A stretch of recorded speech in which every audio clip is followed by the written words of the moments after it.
اب جتنے بھی لوگ بیٹھے ہیں، ہماری خواتین بھی، اللہ نے ہم سب میں لیڈر بننے کی صلاحیت دی ہے، کیونکہ یہ یاد رکھیں ہم اللہ کی سب سے عظیم مخلوق ہیں، اشرف المخلوقات۔ تو جب اللہ نے فرشتوں کو کہا کہ انسان کے سامنے جھکو، اور جب ابلیس نے انکار کیا تو اللہ نے کہا فرشتوں کو کہ تمہیں بھی نہیں پتا کہ میں نے انسان کو کتنی صلاحیتیں دی ہوئی ہیں۔ مشکل اور مسئلہ یہ ہے کہ ہمیں بھی نہیں پتا کہ اللہ نے ہمیں کتنی صلاحیتیں دی ہیں۔ اور وہ کیوں نہیں پتا؟ کیونکہ ہر انسان کے سامنے دو راستے ہوتے ہیں۔ آپ جب نماز پڑھتے ہیں تو آپ صرف ایک چیز مانگتے ہیں کہ اللہ ان کے راستے پہ لگا جن کو تو نے نعمتیں بخشی، اس راستے پہ نہیں جو تباہی کا راستہ ہے۔ تو جو تباہی کا راستہ ہے، نوجوانوں سنو، یہ ہاتھ ادھر نہ لاؤ، سنو میری بات، تمہیں یہ یاد رکھو جو میں باتیں کہہ رہا ہوں، اور خاص طور پہ نوجوانوں کے لیے یہ آپ کی ساری زندگی کام آئیں گی اگر آپ کو سمجھ آ گئی۔ آپ کی سامنے ہمیشہ دو راستے ہوتے ہیں، ایک آپ کی عظمت کا راستہ ہے، ایک آپ کی تباہی کا راستہ ہے۔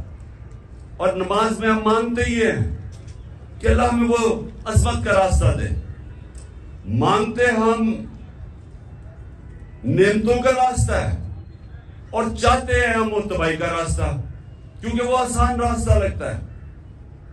مثلا مجھے کوئی موقع ملا، میں کوئی ایسی پوزیشن میں ہوں، گورنمنٹ پوزیشن میں ہوں، میں تھانے دار ہوں، پولیس میں ہوں، میں فوجی ہوں، جو بھی ہوں، ہر وقت مجھے موقع ملے گا ناجائز قسم کا پیسہ بنانے کے لیے، لگے گا وہ آسان راستہ ہے، رشوت دوں گا ایک دم پیسہ آ جائے گا، لیکن وہ آپ کی تباہی کا راستہ ہے۔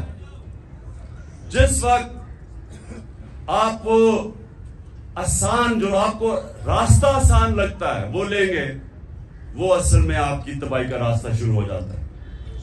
کیونکہ قرآن کی ایک اور آیت ہے کہ جس چیز کو سمجھتے ہو تمہارے لیے بری ہے وہ تمہارے لیے اچھی ہے، اور جس کو تم اچھی سمجھتے ہو وہ بری ہے۔ اس کا کیا مطلب ہے؟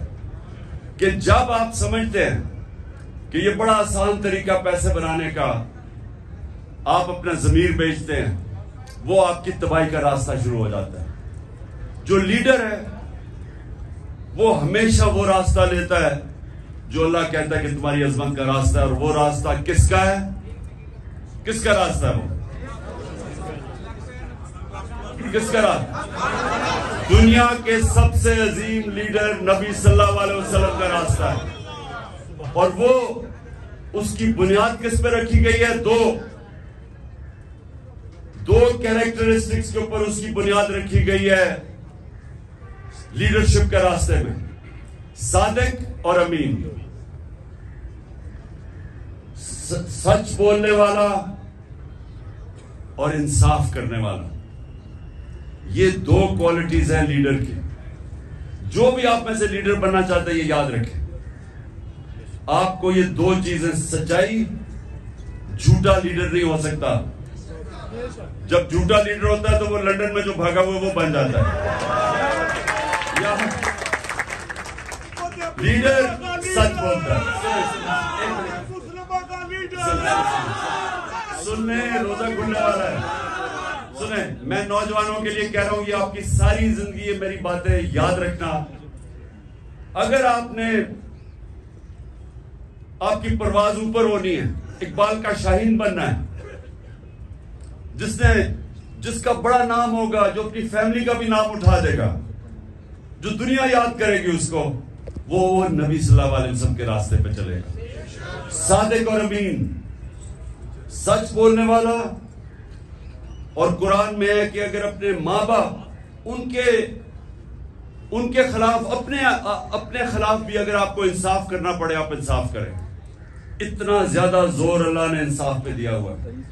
وہ لیڈرشپ کی، جب ایک لیڈر انصاف کرتا ہے اس کی عزت ہوتی ہے، اور لیڈر عزت کے بغیر لیڈر نہیں بنتا۔ تو یہ آپ نے باتیں یاد رکھنی ہیں کئی دفعہ ہوتا ہے جی وہ میرا دوست کہہ رہا ہے تو چلے میں جھوٹ کا ساتھ دے دوں، میں سفارشی کسی کے لے لوں. جب آپ کسی کا مثلا آپ ٹیم سلیکشن میں سفارشی لے کے آتے ہیں تو آپ کسی کا حق مارتے ہیں.